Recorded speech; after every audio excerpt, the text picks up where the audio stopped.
আমায় কিছু ভিক্ষা দেবে মা?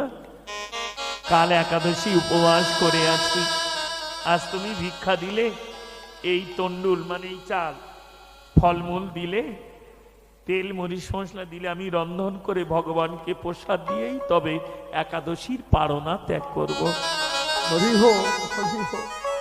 9:32 মধ্যে আমায় পারনা ত্যাগ করতে হবে, না হলে অপরাধ হয়ে যাবে।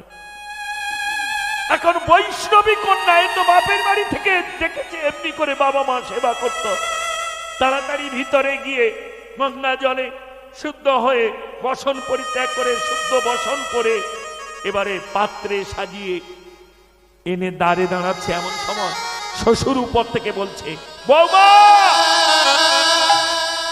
দেবে না, ফিরে এসো, ফিরে এসো। আর এদিকে বৈষ্ণব